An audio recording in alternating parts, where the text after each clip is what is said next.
La communication que je vais vous proposer porte sur la fantasy, que je prononcerai fantasy.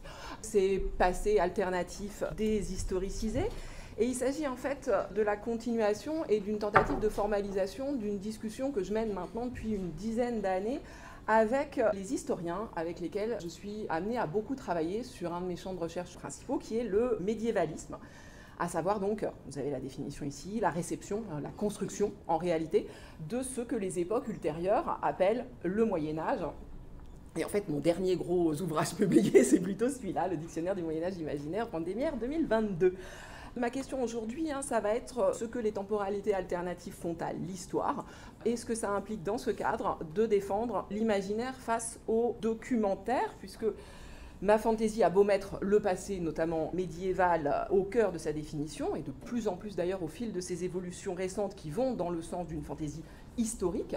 Ces autres postulats définitionnels, bien entendu, la présence de la magie toujours et la construction d'un monde secondaire bien souvent, s'opposent à toute ambition d'authenticité ou de réalisme dans la reconstitution. La fantaisie, ça n'est pas ce qui aurait pu être, ça, c'est ce qui n'aurait pas pu être, ce qui ne pourra jamais être. Si bien que donc, champ majeur du médiévalisme contemporain, la fantaisie en constitue aussi le versant anhistorique, inédit par son ampleur, au point d'influencer en retour les représentations que le grand public se fait de l'histoire. Alors je précise que le Moyen-Âge quand même aujourd'hui est un objet vraiment de recherche vraiment partagé entre les historiens et les spécialistes des récits, comme en témoigne par exemple cette publication toute récente. C'est suffisamment rare pour être noté. Reste qu'il n'en est pas moins le lieu, à quelques exceptions près, d'une divergence disciplinaire fondamentale et irréconciliable qui a pour objet la notion même de fiction. Son caractère infalsifiable, le statut qui l'absout de la modalité logique du vrai et du faux, face au primat absolu des questions épistémiques pour le regard historien. Alors, pour ma part, je m'efforce de plaider pour qu'on prenne au sérieux la part imaginaire de notre passé individuel et collectif, que cette part soit esthétique, éthique ou spirituelle, en nous efforçant de comprendre ce que ça implique. Donc je précise d'emblée, pour être bien comprise, car la crête est très mince, que mon propos il consiste à affermir la frontière entre fait et fiction, en la comprenant justement dans sa finesse, et en les comprenant, fait et fiction, dans leur complémentarité. Donc je vais vous proposer à ce sujet vraiment quelques jalons de manière très exploratoire et extrêmement rapide.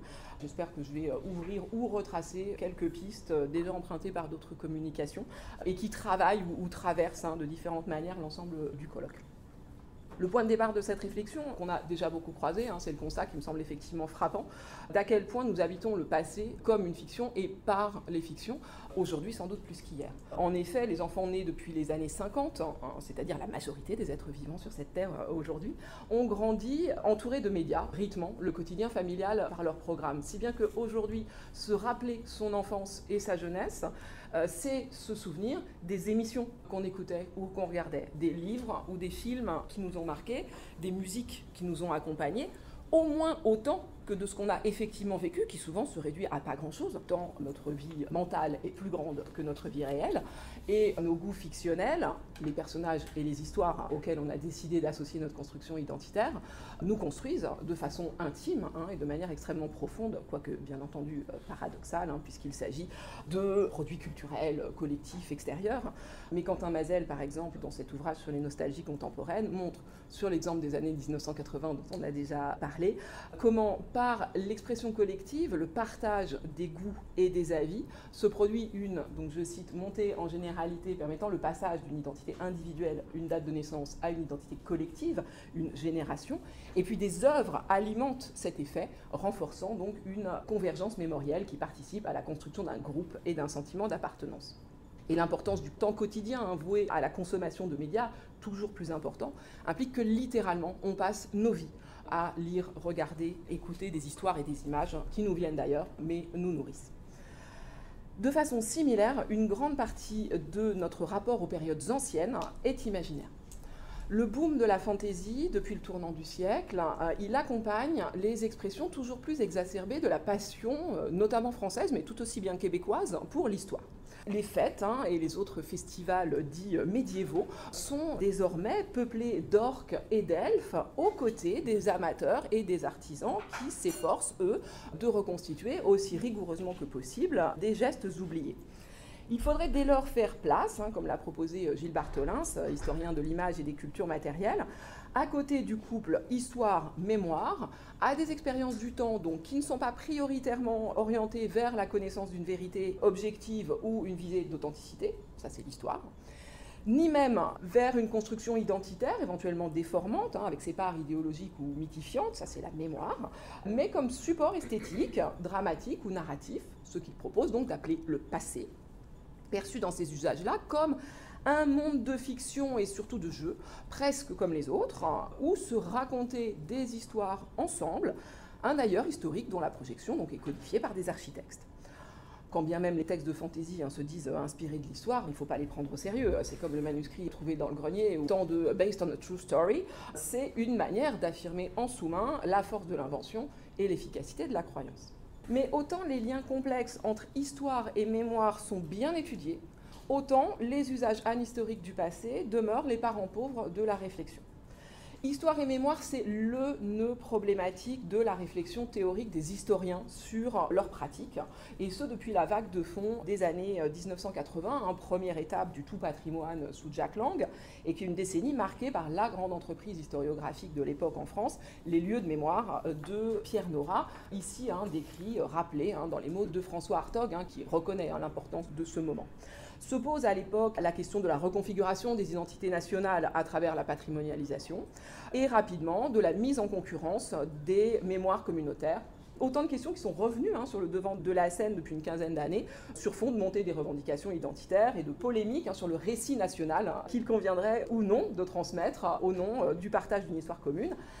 Alors qu'entre-temps, l'histoire a profondément évolué. L'histoire française est toujours plus préoccupée d'historiographie, c'est-à-dire de retour sur son propre passé et ses propres postulats, et elle a largement embrassé sa nature narrative, la reconnaissance de sa propre subjectivité. Ce sont les travaux en France des très grands historiens que sont Yvan Jablonka, l'histoire est une littérature contemporaine, Sylvain Venère, disparu, enquête sur Sylvain Venère, ou encore Patrick Boucheron, qui co-signe ici avec Venère, l'histoire au conditionnel, donc on a parlé de cette veine du contrefactuel en histoire, et vous avez sur la slide l'ouverture, donc objectivement contrefactuelle, de cet ouvrage-là.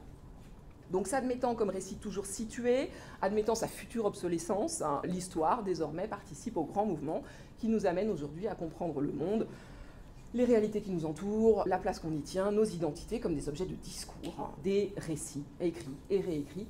Et sur ces questions, c'est bien sûr l'œuvre de Paul Ricoeur qui, à mon sens, a été décisive très tôt pour leur repérage, bien avant que ne s'imposent les thématiques autour du storytelling. En fait, il importe toujours plus, à mesure qu'ils tentent à se mêler davantage autour de leur statut narratif et idéologique, de bien faire la part entre le regard historique, qui va dénoncer les clichés, qui va traquer les incohérences, qui va rectifier les erreurs, comme l'histoire doit éclairer la mémoire et l'aider à rectifier ses erreurs. C'est un petit bout de la citation, ici c'est le grand Jacques Le Goff dans Histoire et mémoire, qui est un texte qui est ancien, mais qui en fait est extrêmement pérenne dans la manière dont les historiens conçoivent le rapport ancillaire du passé et de la mémoire à l'histoire. C'est-à-dire que le passé et la mémoire, c'est dit ici, sont des objets de l'histoire. Ça ne se pose jamais dans d'autres termes. Le regard historique, l'usage mémoriel, donc typiquement le Puy du Fou, ou toutes ces déformations idéologiques contre lesquelles les historiens de garde se placent en vigilance, mais aussi le passé anhistorique des fictions de l'imaginaire. Il est dommage, et même dommageable, je pense, sur l'exemple du médiévalisme, que toute analyse se ramène toujours à l'histoire. Est-ce correct ? Est-ce fidèle ? Qu'est-ce qui, dans ce texte, qui pourtant ne prétend pas se rattacher à l'histoire, peut y renvoyer ? Ou bien à la mémoire. Quel discours politique derrière ces références historiques ? Comme si on voyait bien qu'il y avait bien sûr autre chose, mais que ce n'était pas fondamentalement important d'en tenir compte, juste de l'emballage, une enveloppe séduisante, voire illusoire, nous invitant côté positif à aller chercher l'histoire qu'il y a derrière, côté négatif, nous trompant pour mieux nous dissimuler les enjeux mémoriels.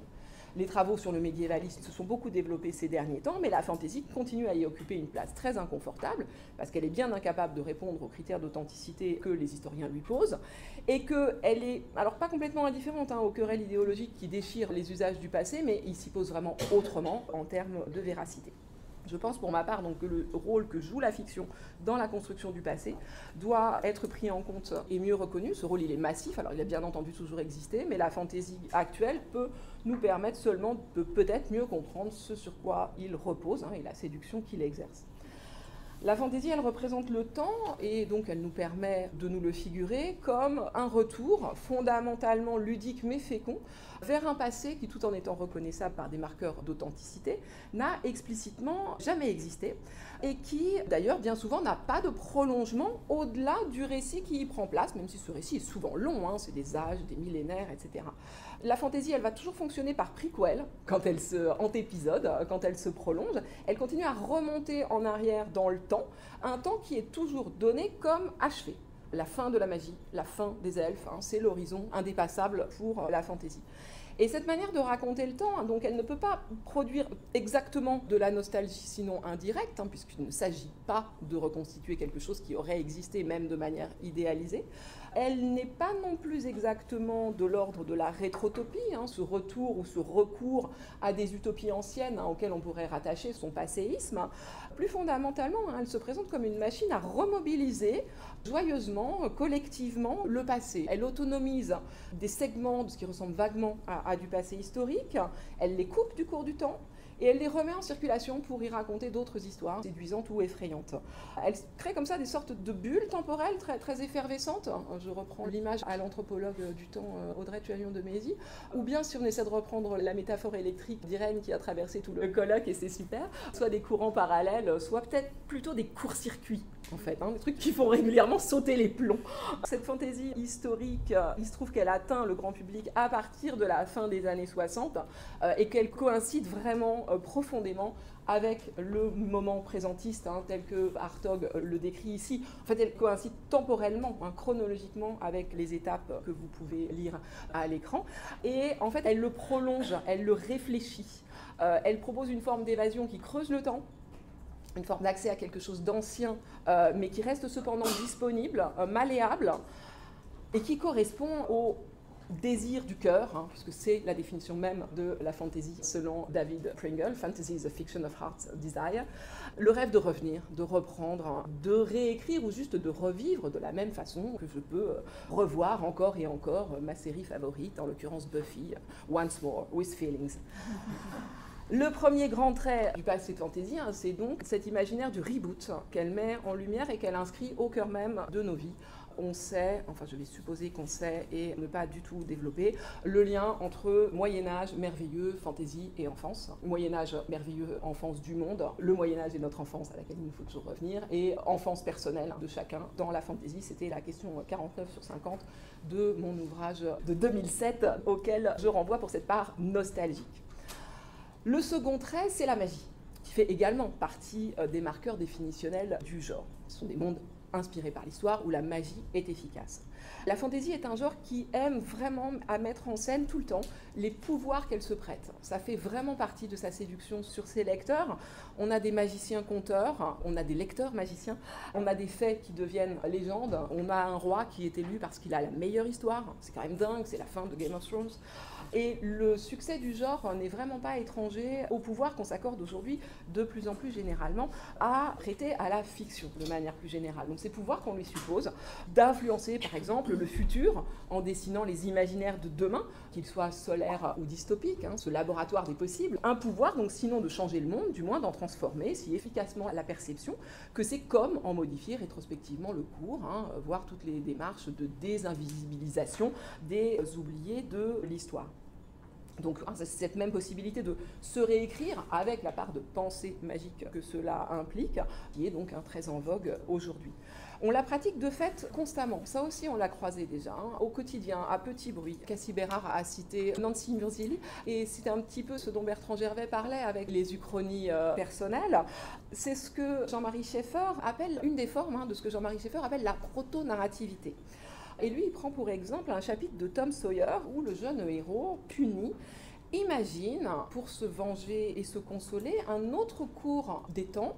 Il imagine ce que ressentirait sa tante s'il était mort.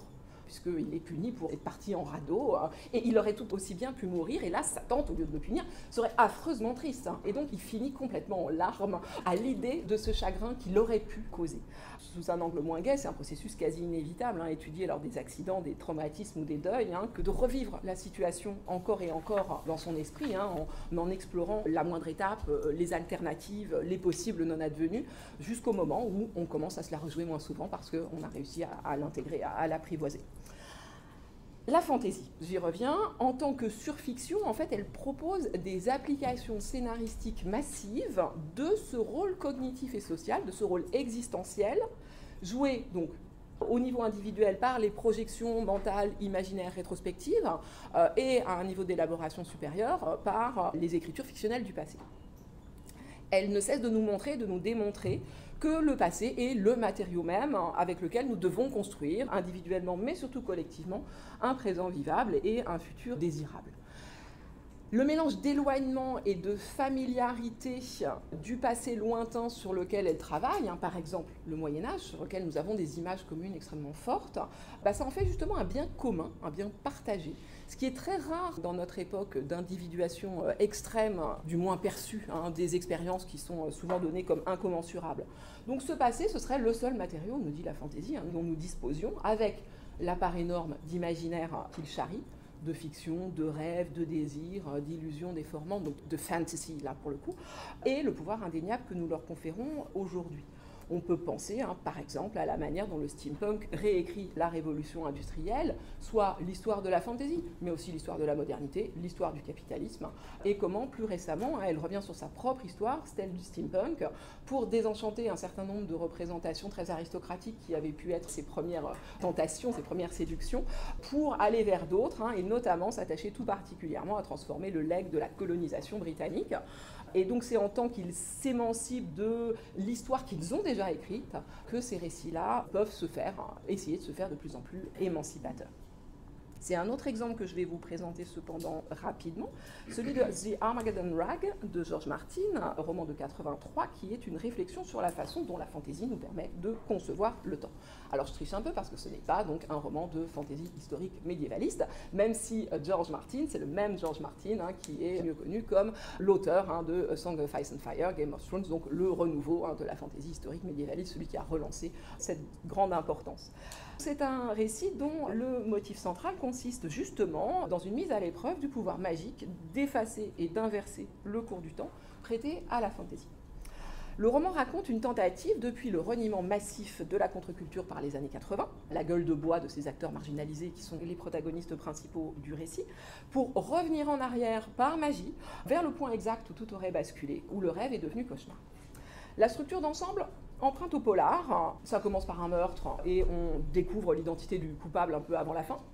L'intrigue est tout de suite matinée de surnaturel, puisque le meurtre qui a eu lieu, c'est celui d'un producteur de musique qui a eu le cœur arraché, donc c'est un sacrifice rituel. Le roman se rattache donc à la fantaisie, il y a de la magie efficace, on va assister à la résurrection d'un légendaire chanteur assassiné grâce à un rituel de sang, mais aussi à des rêves, à des visions prophétiques, et puis à une fragilisation globale du réel, dont vous avez un certain nombre d'exemples ici à l'écran.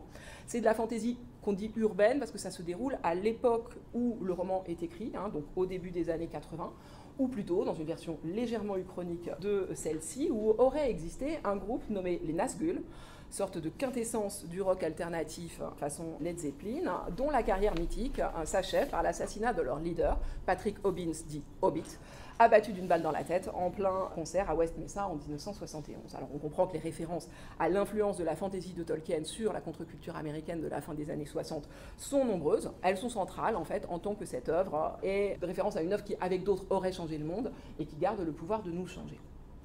Le roman procède d'abord en installant une forte nostalgie explicite au niveau diégétique, un désir de retrouver un état passé né du regret du présent.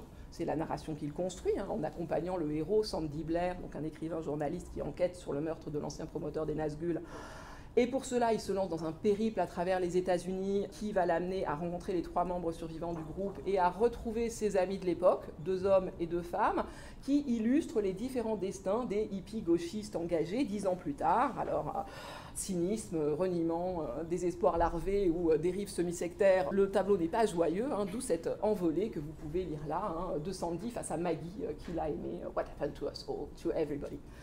Donc la construction du récit nous permet ainsi de comprendre, avec des confrontations permanentes entre le passé et le présent, le désir de revenir en arrière qui va habiter Sandy et que la magie, en l'occurrence, rendrait possible. Donc on a un désir vraiment de réaliser l'Uchronie en identifiant le point de bascule, the last chance, the last moment before it all changes, en l'occurrence donc ce concert de West Mesa, et en intervenant pour qu'il n'ait pas lieu. Il s'agirait, via le pouvoir du rock et de la fantaisie, de ressusciter une énergie collective, une foi perdue, un enthousiasme qui littéralement soulève les foules, la révolution, le refus de continuer, le cycle qui transforme. Le dernier tiers du roman nous montre cependant comment ça ne se produit pas, comment Sandy réussit à renoncer tout en sortant tout de même profondément transformé, parce que ce passé, on nous l'a montré, avait lui aussi une face enchantée et une face cauchemardesque, et c'est cette dernière, la lutte finale, oui, mais sous la forme de l'Armageddon, qu'il s'agissait en fait pour les criminels de provoquer, non plus en ressuscitant le Hobbit, mais en le tuant une 2e fois. Assassiner la fantaisie pour mieux livrer le monde à une violence mortifère. Donc, ce roman m'intéresse, vous l'aurez compris, par les jeux d'analogie qu'il suscite et qui me permettent de retrouver et de rejoindre une nouvelle fois pour finir les différentes facettes de mon ambitieux projet. Le roman, c'est au premier niveau une histoire générationnelle, celle d'une perte, d'un renoncement aux Shining Dreams, qui était dans la dédicace tout au début, et dont je signale qu'il désigne aussi une certaine vision médiévaliste contre laquelle George Martin va écrire. C'est une référence à Camelot, la comédie musicale arthurienne, auquel le règne de JFK a été immédiatement et durablement associé dès après son assassinat. Mais il pose aussi, puisque ce sont les jeunes années qui sont perdues pour nos héros, un parallèle avec le parcours individuel de chacun, fin de l'enfance, de la jeunesse, de l'innocence, de la naïveté, de la croyance, qui est très importante dans le roman, de la foi notamment en sa propre immortalité. Et enfin, un parallèle avec ce qui est l'objectif qui fédère les genres de l'imaginaire passéiste, qui font exactement ça, à savoir nous amener d'un présent au passé, vécu dans le regret du c'était mieux avant, vers un passé au présent, porteur de l'espoir de changer le présent en réinventant explicitement, librement le passé. Pour la fantaisie actuelle, ça va consister à présenter par exemple un Moyen-Âge très diversifié, très inclusif.